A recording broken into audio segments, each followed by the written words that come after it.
Okay, everybody, shalom. I'm going to talk today about BaOmer coming up Monday night and Tuesday.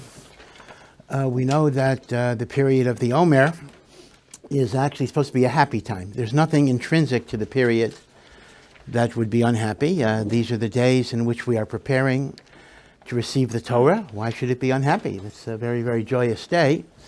And yet we know that in the course of time, there was a certain element of sadness that entered this period of time, and that's much, much later, nothing to do with the Torah. That is in the time of Rabbi Akiva. That was after the destruction of the Beis HaMikdash. So Rabbi Akiva, quite a story. Again, I'm sure you've heard it, but it's worthwhile to go over the story of Rabbi Akiva. Rabbi Akiva was an ignorant shepherd. He didn't even know how to read, and he was hired by the wealthiest landowner in Jerusalem, a man who was known as Kalba Savua, which literally means an overstuffed dog. And this was a nickname he was given because he was very hospitable. So when you came to his house and you were hungry, you walked out as if you were a stuffed dog. Now, those of you that have dogs know that dogs are never full. They'll always keep on eating. But this is the hyperbole. He was so hospitable that even a dog would have been stuffed. So Rabbi Akiva, who was not Rabbi Akiva then obviously, worked for him as a shepherd, uneducated shepherd. And what happened was that Kalba Savua's daughter, whose name was Rachel, somehow fell in love with him and wanted to marry him. She saw in him a greatness that otherwise would not have been seen. Her father was so incensed that she would stoop to marry an uneducated person like this, that he made a vow that he would not give her any of his property. He excommunicated her, he disinherited her. She sent her husband to Yerushalayim to learn Torah. And she said, you stay there, you don't come home, you just stay and you learn Torah. He came to Yerushalayim and he started learning Torah with what we would call the first graders. He was learning how to read. And he stayed for 12 years. And after 12 years, he came back home to pay a visit to his wife.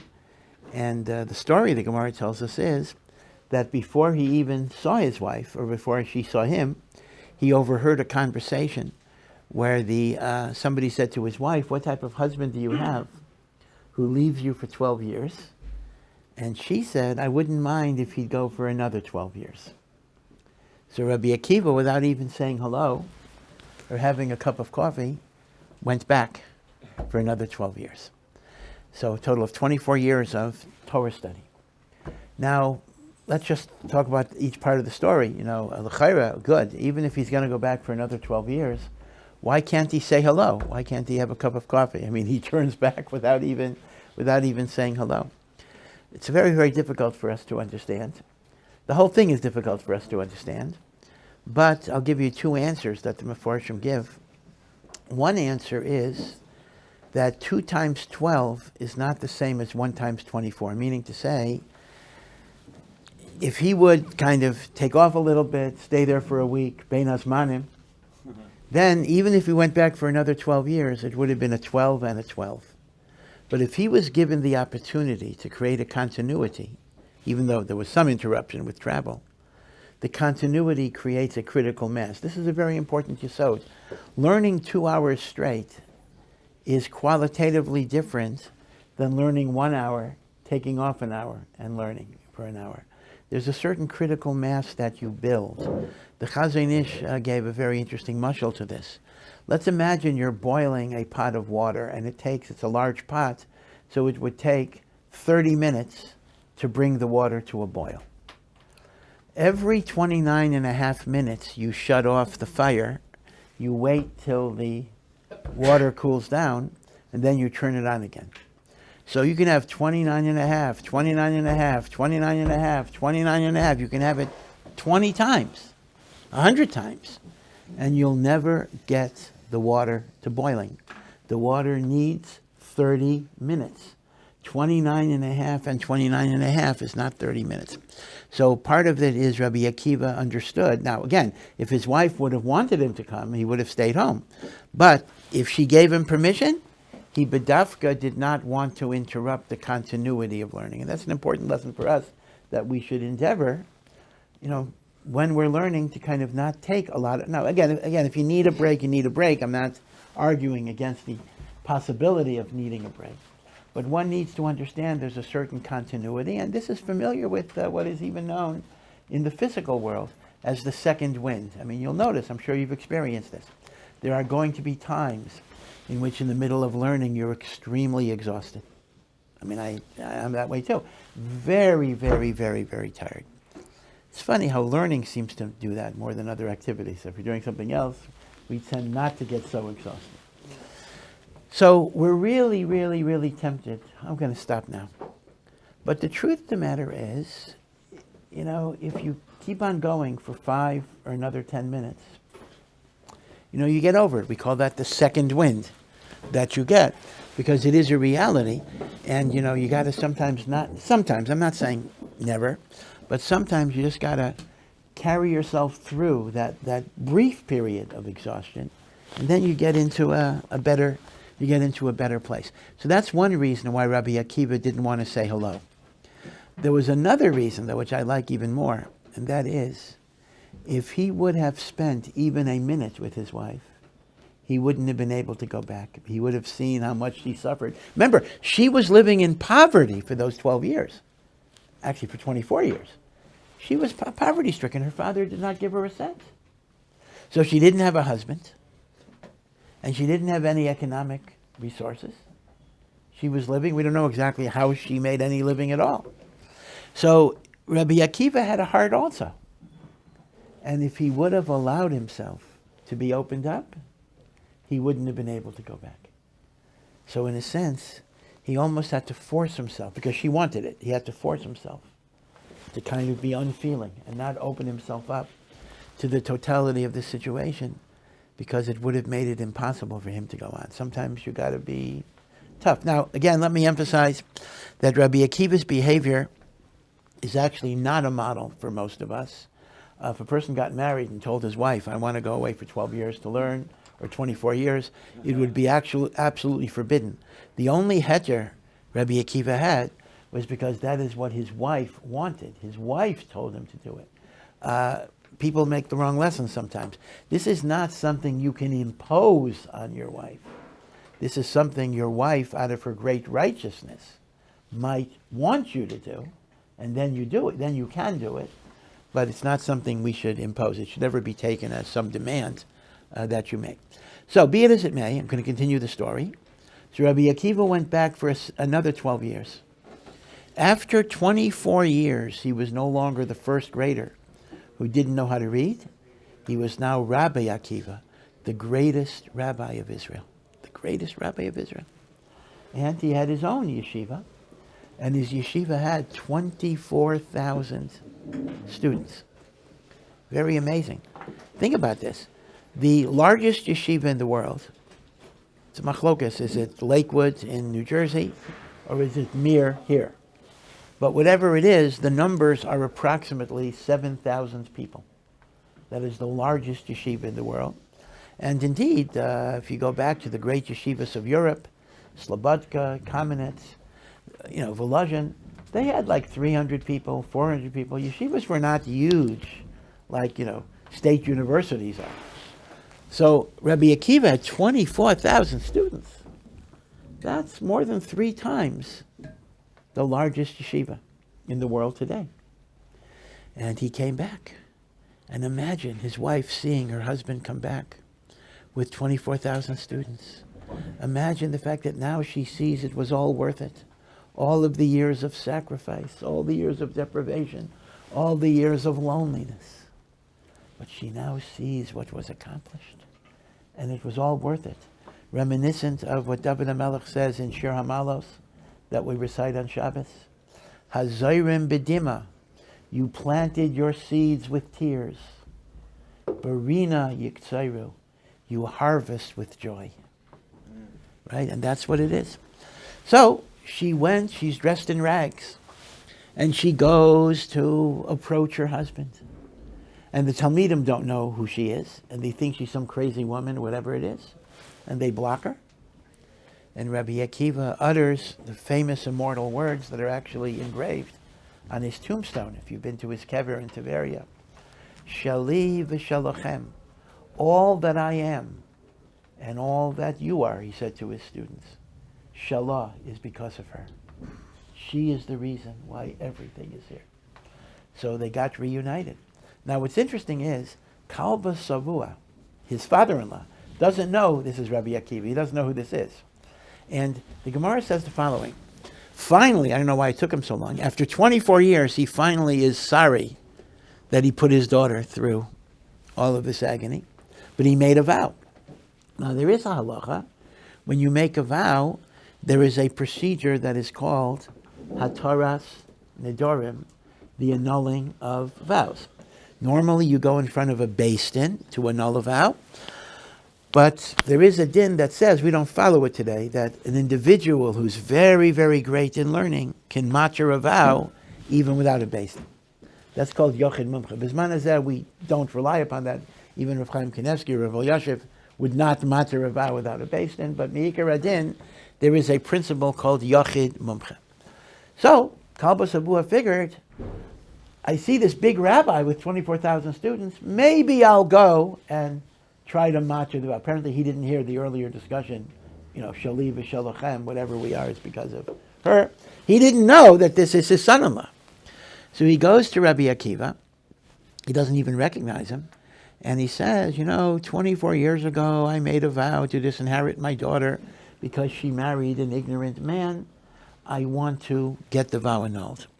Now, in order to annul a vow, you have to have what is called a pesach. A pesach is an opening. That normally means that you made a mistake, meaning had you known a certain thing, you wouldn't have made the vow. Right? For example, let's imagine, not that you should make a vow for this, you want to go on a diet, so you make a neder, you're never going to have chocolate again. You come home, and you see that your newly married wife made a great chocolate cake for dinner. So you run to the nearest beis din. So I got to go back to the office for 10 minutes. And you basically say, if I would have known that my wife would make a chocolate cake tonight, I never would have made the neder. And the beis din can matur it. That's called a pesach. Pesach is an opening. So Rabbi Akiva asked Kalba Savua the following question. If you would have known that your ignorant son-in-law would have become a scholar of Torah, would you have made this vow 24 years ago? He said, Talmud Chacham, if I would have known he'd know how to read, I wouldn't have made the vow. So Rabbi Akiva said, okay, the vow is mutter. And then he revealed himself, etc. And at that point, Rabbi Akiva is reunited with his wife, and they're now living in comfort as well because Kalba Savua makes his wealth available. Now, as a little aside, I want to mention a fascinating question that Tosfos asks.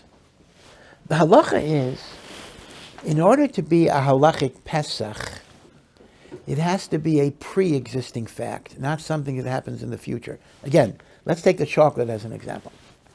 In the case that I gave you, I made a neder not to eat chocolates, not knowing that my wife had already made the chocolate cake. In other words, there was a mistake in my thinking. I did not have a full understanding or knowledge of the facts. But let's imagine that there was no mistake in your factual knowledge at the time of your vow, but something happened later. I made a vow that I'm not going to eat chocolate. And then next week, for the first time, my wife makes a chocolate cake. I can't say if I would have known that my wife would have made the cake, I wouldn't have made the neder. Because in order to be a Pesach, it has to be a mistake in your knowledge at the time of your vow. Right? A future, what we call a pre-existing condition. This is described in the Mishnah in Nedarim as Ein Poschin Benolad. We cannot use as a petach, as an opening, nolad, a future event that happens later, because that's not a mistake.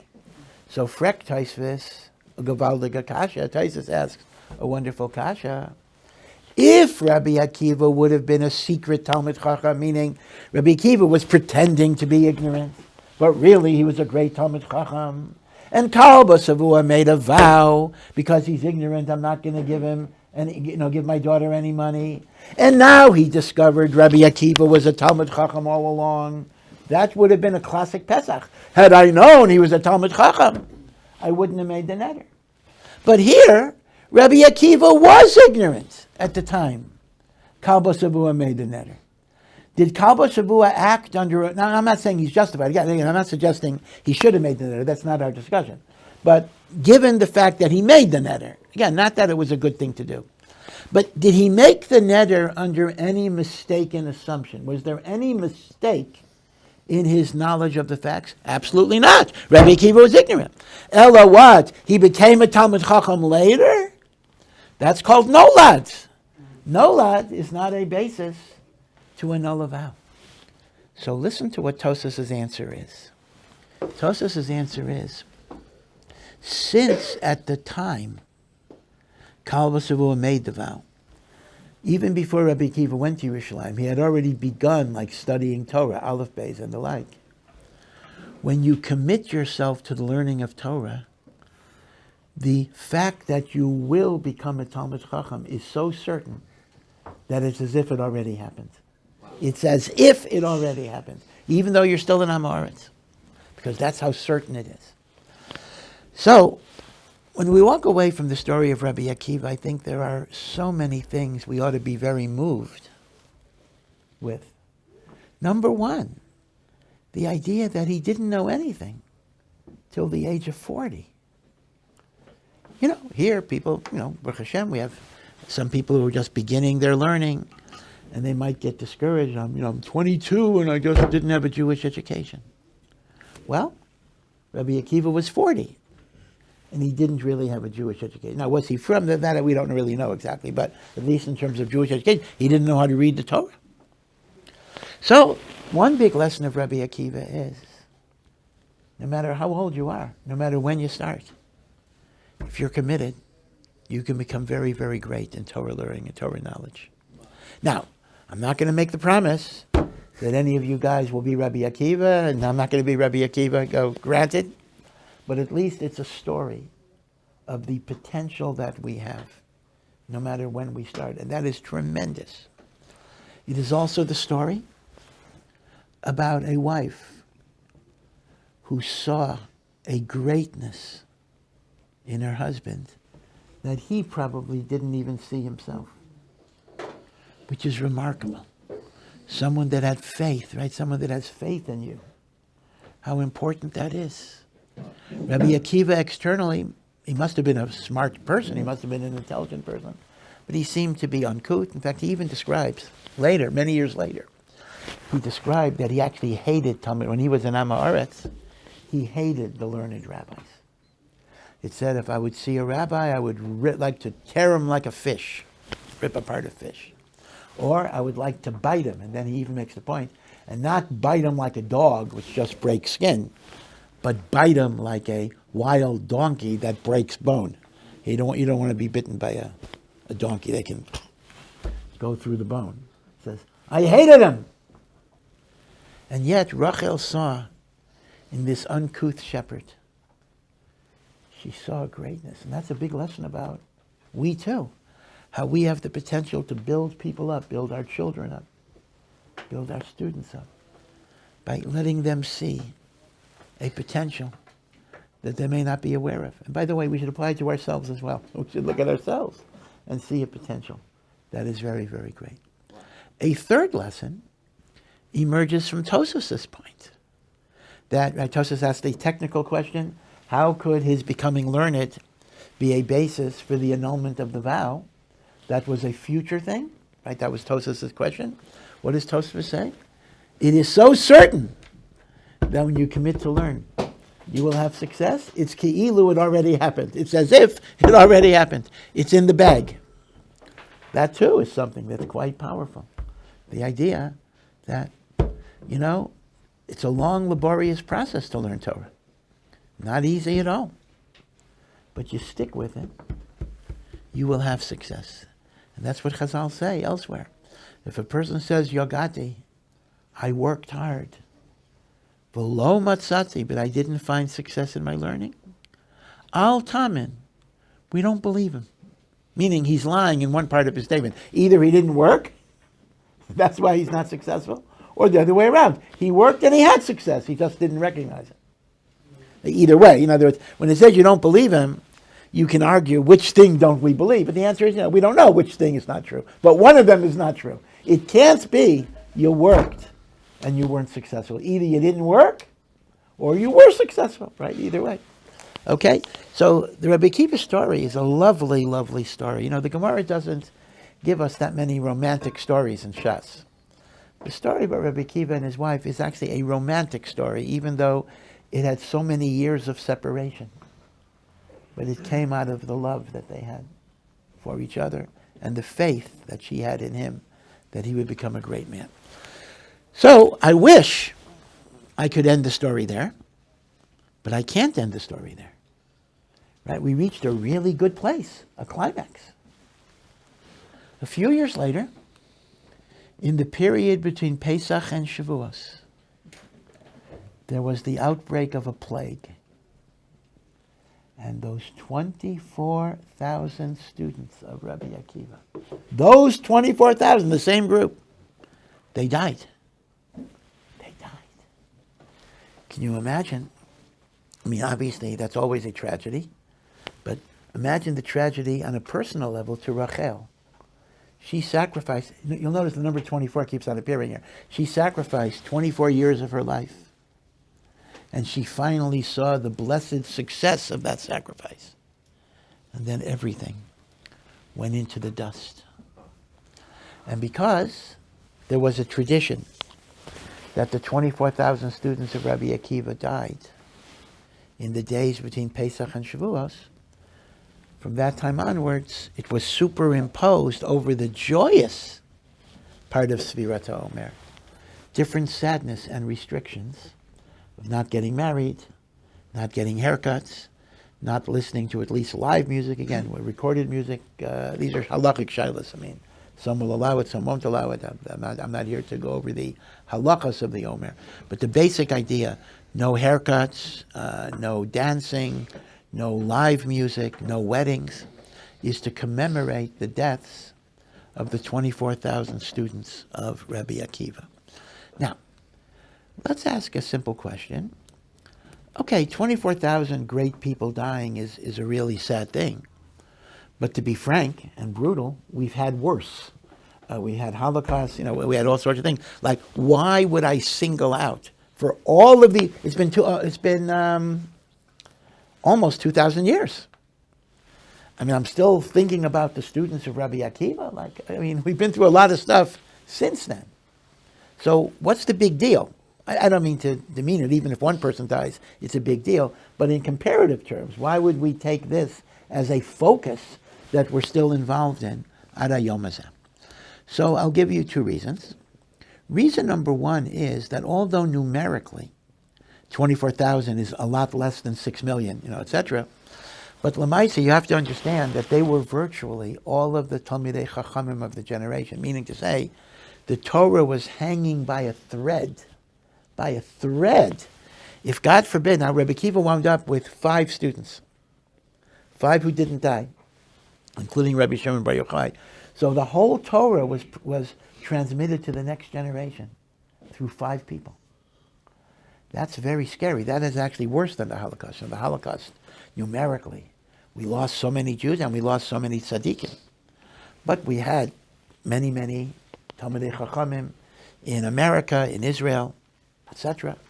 There, you virtually lost almost everything. So proportionally, it may have been worse. So that's one reason why we think about the students of Rabbi Akiva. But the main reason, the most important reason is, it's not so much we're mourning that they died, but we're mourning why they died. And that's very, very critical. The Gemara in Yevamos actually asks the question, why did the students of Rabbi Akiva die? They died in a plague. We know b'mitzias the reason why. Factually, we know why. But spiritually, why did God cause that to happen?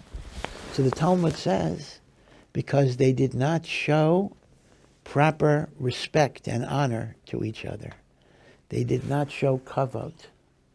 So God took them away. They did not show kavod. So therefore, the reason why we focus on the deaths of Rabbi Akiva's Talmidim is not so much to mourn that they died, but to remember they died because they didn't show proper kavod for each other. Therefore, we need to rectify that sin by learning to treat each other with kavod and the like. Okay, that's the idea. So it's not just a tragedy. If it just would have been a tragedy, we may have worse tragedies. But this is something that directs us.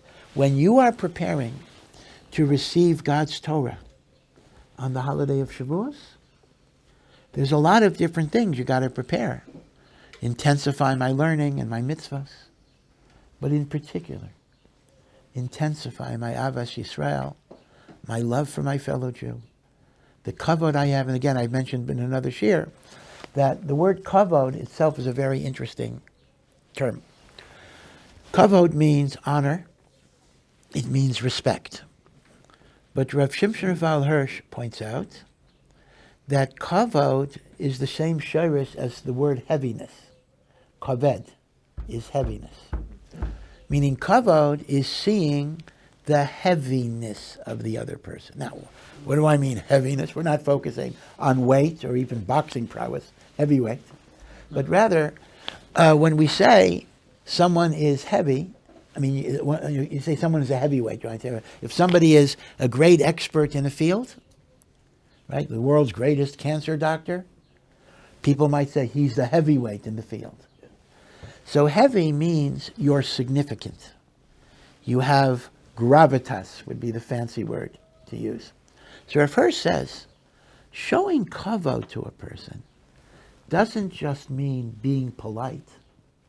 I could be polite to a person, but in my heart of hearts, I think, he's a nobody, but I'll be nice because I'm a great guy. That's called noblesse oblige, meaning for my higher position, I treat him nice. That's not kavod. Kavod is when I see the significance of the person. I see the chashivas of the person. I see his gravitas. I see his worth. So Rav Hirsch says, when the Gemara says the students of Rabbi Akiva did not show proper kavod, we don't have to assume that if you would have seen a video of their behavior, they push each other, they say, get out of the way, idiot. Presumably, if you would have watched them, our assumption would have been their behavior was totally fine. But in their heart of hearts, they didn't really look at each other and say that you have something to offer. Now, why is that so? That itself is complicated. But maybe because Rabbi Akiva was so great, and they were all connected to Rabbi Akiva. So I don't need you, I got Rabbi Akiva. You don't need me, you have Rabbi, etc. In other words, it's hard to know the dynamic, even with Rav Hirsch. In other words, Rav Hirsch is teaching us that contrary to what you might say superficially, the students of Rabbi Akiva were not rude. They were not violating halachas. They were behaving properly, but they didn't see the inner chashivas of each other. And God took them away. Now, why did God take them away? I mean, there could be many people are guilty of that affair, but they didn't die. You don't die for it. The answer is, it's precisely because they were destined to be the teachers of Torah for the next generation. It is indispensable for a teacher of Torah to see the goodness and the chashivas of the other person. Right? This is a problem sometimes that you might encounter. I'm not an Ohr Somayach, but sometimes in some Jewish outreach elements, there may be a certain element, maybe I shouldn't get so open about it, but of condescension, meaning sometimes, and I've actually heard these lines offered, like, you come to a place as a newcomer, and you don't have a lot of Jewish education, but let's say, but you have a PhD in nuclear physics, right? So somebody might tell you, whatever you've done is worthless, you're a nobody, but I will fill you with all of the truth that I have, and then your life will matter. Right now, your life is worthless. Maybe it's an exaggeration. But there is sometimes a certain kind of approach in which the Makarev may not see the value in the other person. And that's very, very destructive. That's toxic. That's poisonous.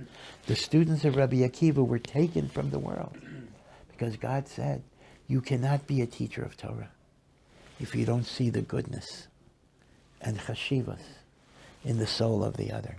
Okay? Now, so, in a sense, the story of Rabbi Akiva seems to end on a very, very tragic note. The deaths of the 24,000 students. And yet, he was left with 5. And from those 5, now that seems to be very little, right? 24,000 to 5. From those 5 came eventually the Mishnah, the Gemara, all of the learning of Am Yisrael for these thousands of years came via those 5. Those 5 rebuilt the world. Ultimately, Rabbi Akiva was triumphant. Ultimately, Rabbi Akiva's teachings permeated Klal Yisrael. But here's the thing. We are told that although they died between Pesach and Shavuos, the plague stopped. Apparently it would have continued. The plague stopped on Lag BaOmer. It's a machlokas. Does that mean it stopped and then continued? Or it stopped permanently? And that's why there are different minhagim, right? Lag BaOmer is vadaya hayedus, meaning on Lag BaOmer you get married, listen to music, get haircuts. Whether after Lag BaOmer you can continue is a machlokas, different customs. Again, I'm not here to paskin, and that depends on whether the plague stopped on Lag BaOmer but then continued, or the plague stopped on Lag BaOmer and stopped. So that is why Lag BaOmer is a festive day. That's reason number 1. Reason number 2, it's a festive day. So on one hand, it's a festive day because death stopped. On the other hand, it's a festive day because years later, not then, there was a death on Lag BaOmer, the death of Rabbi Akiva's disciple who survived him, Rabbi Shimon Bar Yochai. Right? So this is a funny thing. Lag BaOmer is a joyous day because that is the day that the deaths of the Talmidim stopped. Lag BaOmer is a joyous day because that is the day Rabbi Shimon Bar Yochai died. So first of all, why would you celebrate the day of Rabbi Shimon Bar Yochai's death? Right? Death. Why was that a good thing? So we are told in our Messiah that the day that he died, he revealed, before his death, the great, great mystical traditions of Judaism that had not been known by other people, and that became the book that is known as the Zohar. So the Zohar was revealed, not as a written book, but the teachings of the Zohar were revealed on the day that Rabbi Shimon Bar Yochai died. Now I'm not going to get into the historical debate about, because the Zohar actually was not publicized till the 1200s, which is 1,000 years after Rabbi Shimon Bar Yochai, and it was publicized by a Mekubal in the 1200s, whose name was Rabbi Moshe de Leon, and there's still different opinions. Rabbi Yaakov Emden, for example, believed that the Zohar was actually written by Rabbi Moshe de Leon, and he just put it in the name of Rabbi Shimon Bar Yochai. But that is the minority opinion. The view of the Vilna Gaon and the Arizal and the Shalah HaKadosh and the Ramchal and many, many others, these are just some of the great names, is that the Zohar is from Rabbi Shimon Bar Yochai. So I'm not going to get into that historical event, but that is why the second reason of Lag BaOmer being a happy day. So now I just want to say very, very quickly, and this really deserves a lot more arichas, and that is, let's go with the first reason, that Lag BaOmer is a joyous day because that is when the students of Rabbi Akiva stopped dying. Why would it bedafka be Lag BaOmer as such an important day? So I'm going to say this very, very quickly because it really deserves a much bigger arichas. You know that each week of the Sfiras HaOmer is connected to a certain spiritual emanation. These are called the seven lower spheros. So week 1 is loving kindness. Week 2 is gevura, strength. Week 3 is beauty. Week 4 is eternity. Week 5 is glory. Week 6 is foundation. Week 7 is kingship. Okay, and again, maybe at some other share we'll try to develop what these ideas are. And therefore, we are beginning tonight, we are beginning the 5th week of the Omer. So the 5th week of the Omer is the week of glory, Hod. Now, what's interesting is there are 7 weeks, but there's also 7 days in a week. So the same way each week is identified with one of the spheros, each day in the week is identified with one of the spheros. So for example, the very first day of the counting of the Omer, which is the second night of Pesach, is called Chesed Shebe Chesed. Loving kindness in loving kindness. The day of loving kindness in the week of loving kindness. The second day of the first week is called Chesed, loving kindness. It's called Gevura, strength, in Chesed. Now that's a little confusing because the first day of the second week is called the loving kindness of Gevura. The second day of the first week is called the Gevura of the loving kindness. So what's the difference between the Gevura of Chesed and the Chesed of Gevura? Now there are books that in English and in Hebrew, but you can get even a book in English, that goes through the unique challenge, the unique message of each of these days based on these configurations. Now, and again, I'm really excited to go over this quickly, and maybe I'll be marach later, but I think the general thought you will appreciate. Each of these weeks is matched to a biblical personality who exemplifies this midah of Hashem. So Chesed is the week of Avraham. Chesed, loving kindness. Inner strength is the week of Yitzchak. Beauty, Tiferes, is the week of Yaakov. Netzach, eternity, is the week of Moshe. Hod, glory, is the week of Aaron. Then Yesod, foundation, is the week of Yosef. You know we're going out of order. And Malchus, kingship, the 7th week, is the week of David. So now, let's identify Lag BaOmer. The 33rd day of the Omer is the 5th day of the 5th week. I mean, we're going to say 4 weeks and 5 days, but that means it's the 5th day of the 5th week. That means it is the week of Aaron, because the way we do it, Avram, Yitzchak, Yaakov, Moshe, Aaron, it's the week of Aaron, and it's the day of Aaron. Glory of glory, Aaron of Aaron. That means the power of Aaron, what Aaron represents, is very powerful on the day of Lag BaOmer. Because it's the week of Hod and the day of Hod. Right? Everyone got that. So now, what was Aaron's outstanding midah? Lover of peace and pursuer of peace. Aaron saw the good in every person. Aaron showed love to every person. Aaron showed concern for everybody. Everybody mattered. That's why the Gemara says when Aaron died, the mourning was even greater than when Moshe died. Moshe was unbelievably great. Moshe was greater than Aaron. But Moshe didn't have time, so to speak, to get involved in everybody's emotional problems, right? You couldn't go chapa shmooze with Moshe.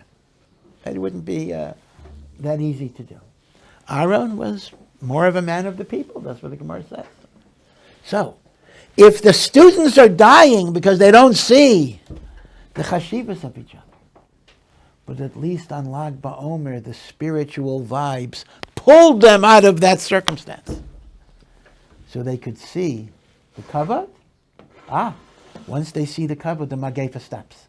Whether it was a permanent cessation or a temporary one.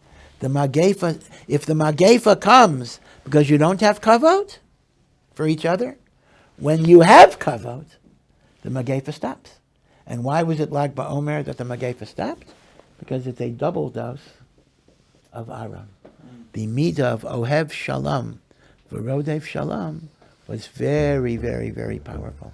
And that kind of allowed us to transcend our limitations, at least in that context, right? So that is Kabbalistically why Lag BaOmer was specifically the idea that of the Magefa stop. Now, regarding the death of Rabbi Shimon Bar Yochai, which is a different story, right? That's a different story. He died years later.